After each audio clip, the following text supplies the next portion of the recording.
नमस्कार, मी विशाल परदेशी. या विशेष शोमध्ये आपलं सगळ्यांचं स्वागत. आपण बघतोय की कृषी कायद्याला सर्वोच्च न्यायालयानं आता अंतरिम स्थगिती दिलेली आहे आणि याच विषयाला घेऊन खरं तर आता शेतकऱ्यांशी संवाद साधण्यासाठी म्हणून न्यायालयाच्या वतीनं एक विशेष समिती जी आहे ती स्थापन करण्यात आलेली आहे. हा पेच सुटणार का? कारण तसं बघायला गेलं तर दिल्लीच्या चारही सीमांवरती शेतकरी आंदोलन जे ते अजूनही सुरू आहे. त्यांच्या आंदोलनावरती शेतकरी ठाम आहेत. अशा वेळी संवादाच्या 4-5 फेरी झाल्या, पण तोडगा काही निघू शकलेला नाहीये. बघूयात नेमकं काय घडतेच आणि याच विषयाला घेऊन आज आपण चर्चा करणार आहोत. याविषयी बोलण्यासाठी आपल्याबरोबर असणार आहेत थोड्याच वेळात सर्वोच्च न्यायालयाच्या वतीने नियुक्त जी समिती त्याचे सदस्य, बरं महाराष्ट्रातील ते एकमेव सदस्य आहेत अनिल घनवट, जे आपल्यासोबत असतील. त्याचबरोबर आपल्यासोबत आहेत कृषी कायद्याचे अभ्यासक ॲडव्होकेट प्रकाश पाटील आणि थोड्याच वेळात या चर्चेमध्ये सहभागी होतील माजी कृषी मंत्री अनिल बोंडे. अर्थात मी सुरुवात करतोय ती या ठिकाणी अनिल घनवट यांच्यापासून. अनिल घनवट, चला, ही त्यातल्या त्यात समाधानाची बाब आहे की न्यायालयाच्या वतीने जी एक समिती नियुक्त करण्यात आलेली आहे त्यात आपण महाराष्ट्राचे एकमेव सदस्य आहात. बरं, हे मला या अर्थाने वेगळं वाटतंय की आपण स्वतः शरद जोशींबरोबर चळवळीत पहिल्यापासून आहात. बाजारपेठेतली स्पर्धा, त्यात शेतकऱ्यांना असणाऱ्या यातना, त्यांचा त्रास सगळं आपण जाणून आहात आणि त्यातली स्पर्धा आणि त्यांना उत्तम भाव मिळण्याच्या दृष्टीने देखील आपण प्रयत्न करता. वारंवार यासाठी आपण चळवळ जागृत केलेली आहे. अशा वेळी आता ही समिती जो संवाद साधेल, कशा पद्धतीने हा संवाद असेल? आता या कमिटीची कार्यपद्धती कशी असेल याच्या बद्दल माझ्याकडे तर काय लेखी स्वरूपात किंवा काही माहिती आलेली नाही आहे. फक्त कमिटीमध्ये माझा समावेश झालेला आहे एवढीच कल्पना, तेही या व्हिडिओ आपल्या याच्या TV चॅनलच्याद्वारे मला मिळालेले आहे. कमिटीचा कालावधी किती असेल, त्याची कार्यपद्धती कशी असेल, कोणाला हा रिपोर्ट सबमिट करायचा, केव्हा करायचा, याबद्दल अद्याप तरी माझ्याकडे काही माहिती आलेली नाही आहे. परंतु सुप्रीम कोर्टाच्या आदेशानुसार जी ही कमिटी स्थापन झालेली आहे, हा एक चांगलं पाऊल उचललेलं आहे. कारण शेतीविषयक धोरण बदलण्याची गरज आहे देशाची. आतापर्यंत शेतकऱ्याचं मरण हे सरकारचं धोरण होतं आणि पहिल्यांदा हे धोरण बदलण्याच्या दिशेने एक पाऊल उचललं गेलं. याच्यामध्ये काही राज्यातले शेतकरी नाराज आहेत, त्या आंदोलनामध्ये बसलेले आहेत. पण त्यांच्या आंदोलनामुळे हा विषय चर्चेला ही बाब महत्त्वाची. परंतु हे कायदे रद्द करा हा जो त्यांचा आग्रह आहे, हा आग्रह सोडून त्यांनी चर्चा करून सगळ्या भारतातल्या शेतकऱ्यांच्या हिताचा कायदा कसा करता येईल याबाबत चर्चा करण्यासाठी त्यांनी कमिटीला सहकार्य करा, स्वतःहून पुढे यावं आणि पूर्ण भारतातल्या शेतकरी आणि पूर्ण देशाला हितकारक ठरेल असा एक कायदा तयार व्हावा, याच्यासाठी ही कमिटी प्रयत्न करेल, एवढं मी निश्चित सांगू शकतो. म्हणजेच अनिल घनवटजी, बदल अपेक्षित आहेत, बदल होऊ शकतात. बरं, तसे बदल होऊ शकतात याबद्दलचे संकेत खरं तर केंद्र सरकारने यापूर्वीच दिले होते. म्हणजे आता या चर्चेतनं हे बदल जे आहेत त्या बदलाला एक पुढलं पाऊल टाकलं जाऊ शकतं. हो, नक्कीच. शेतकरी संघटनेने, मी एक शेतकरी संघटनेचा अध्यक्ष म्हणून आम्ही या नवीन कायद्यांचं समर्थन केलं होतं. परंतु त्याच्यात काही सुधारणाही अपेक्षित धरल्या होत्या.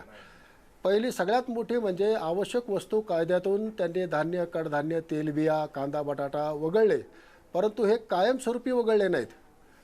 पुन्हा भाववाढ झाली तर पुन्हा आवश्यक वस्तू कायदा लागू करण्याचं त्याच्यामध्ये तरतूद ठेवल्यामुळे ज्या दिवशी कायदा लागू झाला त्याच दिवशी कांद्यावरती निर्यात बंदी लावली गेली. पुन्हा आठवड्यामध्ये कडधान्याच्या आयातीच्या कराराला 5 वर्षाची मुदतवाढ देण्यात आली. तेलाच्या आयातीवरचं आयात शुल्क मोठ्या प्रमाणे घटवण्यात आलं. असं जर असेल तर मग याचा कायद्याचा काही फायदा होणार नाही आहे. एकतर हा कायदा रद्द करा किंवा मग हे जे वस्तू तुम्ही आवश्यक वस्तू कायद्यातून वगळल्यात ह्या कायमस्वरूपी वगळा. युद्धजन्य परिस्थिती किंवा काही मोठं संकट देशावर आलं तरच काही काळापुरता हा कायदा लागू करावा, नाहीतर सरकारी हस्तक्षेप शेती व्यापारातला कायमस्वरूपी बंद व्हावा. ही गेली 40 वर्ष शेतकरी संघटना मागणी करत आहे. शेतकरी संघटना आज सरकारचं किंवा BJPचं समर्थन करते असं आम्ही म्हणत नाही. शेतकरी संघटनेच्या तत्वज्ञानाला आज सरकार समर्थन देत आहे असं हा उलट आहे. त्याच्यामुळे आम्ही जे 40 वर्षे मागत होतो ते आज काही प्रमाणात का होईना पदरात पडत असेल तर त्याचं समर्थन करणं आमचं कर्तव्य होतं, म्हणून आम्ही केलं. परंतु तितक्याच ताकदीने आम्ही आवश्यक वस्तू कायद्यामध्ये जो बदल केला, हा बदल पुन्हा एकदा हे करून कायमस्वरूपी आवश्यक वस्तू कायद्यातून शेतीमाल वगळावा ही आमची मागणी आम्ही नेहमीच ताकदीने रेटलेली आहे. त्या संदर्भात आंदोलनं केलेली आहेत. पंतप्रधान कार्यालयांशी आम्ही पत्रव्यवहार आमचा चालू आहे. तर हे कायदे आले पाहिजेत. कॉन्ट्रॅक्ट फार्मिंग सारखा कायदा आहे. अनिल घनवट, खरं तर आपल्या जी बोलण्यात एकतर भावना मला स्पष्टपणे दिसते की शरद जोशींबरोबर काम करत असताना शरद जोशींनी ही जी चळवळ ज्या गोष्टीसाठी म्हणून सुरू केली की शेतकऱ्याला त्यांनी पिकवलेल्या मालाचा भाव ठरवता यावा, खरं तर त्या दृष्टीने त्याचं हे पुढलं पाऊल आहे हे कायदे म्हणजे. आणि खरं तर जर असेल काही शंका कुशंका असतील किंवा काही मतभेद असतील तर ते चर्चेच्या माध्यमातून सोडवले जाऊ शकतात, जे आपण या समितीच्या माध्यमातून सोडवणार आहात. यानंतर मला पुढे जायचंय. ॲडव्होकेट प्रकाश पाटील आपल्यासोबत आहेत. ॲडव्होकेट प्रकाश पाटील, आपण देखील चळवळीतले आहात आणि दुसरी गोष्ट, एक ॲडव्होकेट असण्याबरोबर या कृषी कायद्यांचा आपण एक सखोल अभ्यास केलेला आहे. हे आंदोलन ज्या टप्प्यापर्यंत येऊन पोहोचलेलं आहे त्यात हे व्हावं नाही व्हावं हा आता मुद्दा बराच मागे पडलेला आहे, पण आता खऱ्या अर्थाने सकारात्मक संवादाची वेळ आलेली आहे. कसं बघता आपण कडे या आंदोलनामध्ये आंदोलनकर्ते म्हणतात की हे तिन्ही कायदे काले कानून आहे, पण काळे कस काय आहे ते कोणीच बोलत नाही. आणि त्यांचं दुसरं म्हणणं आहे की कानून रद्द करो, बाकी कुछ भी नाही. म्हणजे एक प्रकारचा त्यात बाळ हट्ट जो असतो ना की मला हेच पाहिजे, चंद्रच पाहिजे, चंद्र कुठून आणायचा कसा आणायचा ते आम्हाला माहित नाही, अशा प्रकारचं हे आंदोलन. खरं म्हणजे याला शेतकरी आंदोलन म्हणणं सुद्धा चुकीचं ठरेल. हे सगळे जे झेंडे दिसतात सगळे हे लाल बावटेवाले आणि काँग्रेसवाल्यांचे झेंडे दिसतात. महाराष्ट्रामध्ये जो 8 तारखेला प्रोटेस्ट झाला त्याच्यामध्ये सगळ्या पक्षाचे कार्यकर्ते गळ्यामध्ये फटके घालून रस्त्यावरती बसलेले होते आणि शेतकरी त्यांच्या शेतामध्ये काम करत होते. लॉकडाऊनमध्ये इतकं कडक निर्बंध असताना सुद्धा घराबाहेर पडलं की पोलीस ढोपरं सोडून काढायचे, तरी सुद्धा शेतकरी त्याची पर्वा न करता शेतात कामाला जात होते. असे शेतकरी सलग 48 दिवस रस्त्यावर बसतील या गोष्टीवर सर्वसामान्य शेतकऱ्याचा विश्वास बसत नाही. सरकारने हे आंदोलन शांततामय मार्गाने संपवण्यासाठी सर्व प्रकारचे प्रयत्न केले, परंतु आंदोलनकर्त्याची एकच भूमिका, पहिले कानून रद्द करो फिर हम बातचीत करेंगे. तो त्यांची ती मागणी मान्य केली तर बातचीत करायला काही अर्थच राहत नाही. सरकार सांगतं की आमच्या कायद्यामध्ये जर काही चुका झाल्या असतील तर आम्ही त्या चुका दुरुस्त करायला तयार आहेत, पण कोणीही ऐकायला तयार नाही. यांचा आक्षेप आहे की हे कायदे घाईघाईने झाले. खरं म्हणजे सरकारने सुद्धा हे कायदे काही आनंदाने केलेले नाहीत. कोरोनासारख्या महामारीमध्ये सर्व उद्योग बंद असताना फक्त शेती उद्योग सुरू होता आणि सरकारच्या लक्षात आलं की या देशाच्या अर्थव्यवस्थेला सावरण्याचं काम फक्त शेतकरीच करू शकतात आणि त्याच्यावरती जर काही निर्बंध काढले आणि त्याला जर थोडी मोकळीक दिली शेतकऱ्याला तर देशाची अर्थव्यवस्था पूर्वपदावर येऊ शकते. म्हणून सरकारने नाईलाजाने हे कायदे देशहितासाठी आणि शेतकरी हितासाठी केलेले आहेत.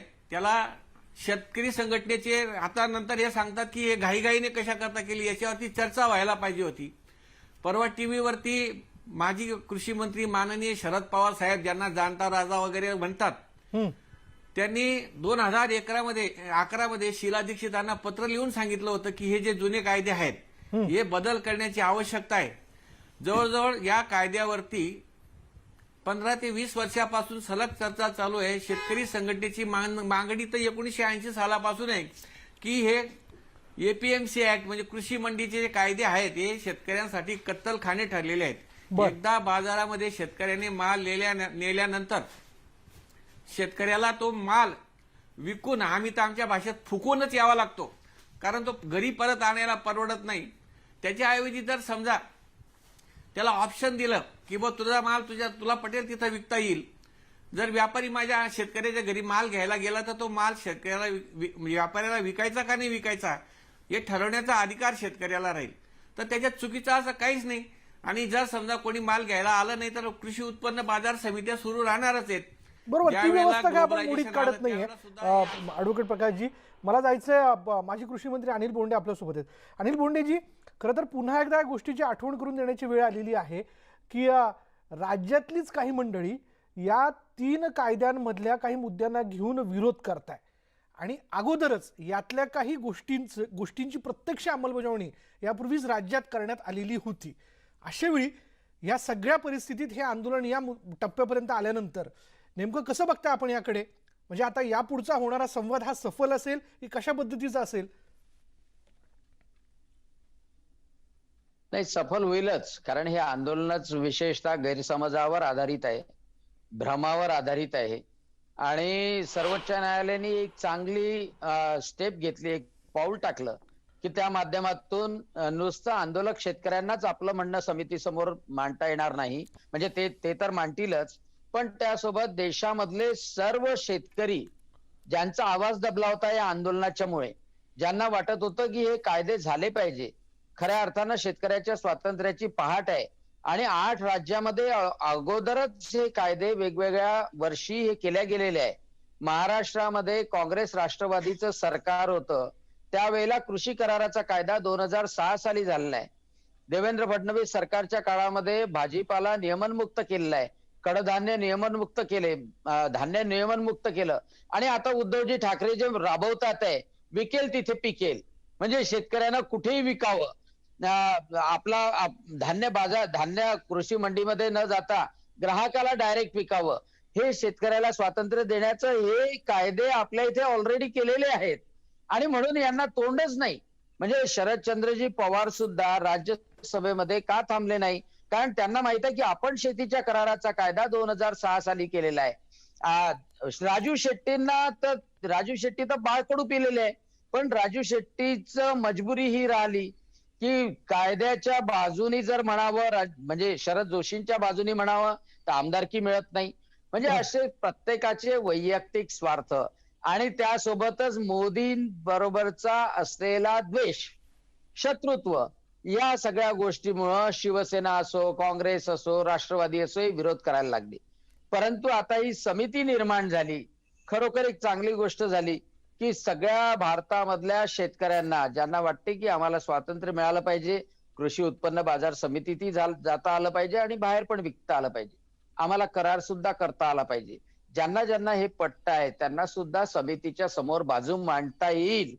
आता हीच अपेक्षा आहे की जे आंदोलक शेतकरी आहे, कारण या 8 फेऱ्यामध्ये 9 फेऱ्यामध्ये केंद्र सरकारने सातत्याने हेच सांगितलं होतं की कायद्यामध्ये कुठे त्रुटी असतील तर आम्हाला सांगा, सुधारणेला वाव आहे, यामध्ये काही बदल करायचा आहे का? तुम्ही अगोदर शंका जर निर्माण केल्या की एमएसपी रद्द होईल, सांगितलं त्यांनी एमएसपी बद्दल लिहून देतो, एमएसपीच्या खरेदीबद्दल लिहून देतो. आज पुन्हा मक्याची खरेदी सुरू झालेली आहे, कापसाची खरेदी सुरू आहे, सोयाबीनची खरेदी झाली, तुरीचं ऑनलाईन सुरू आहे, धानाची खरेदी सुरू आहे.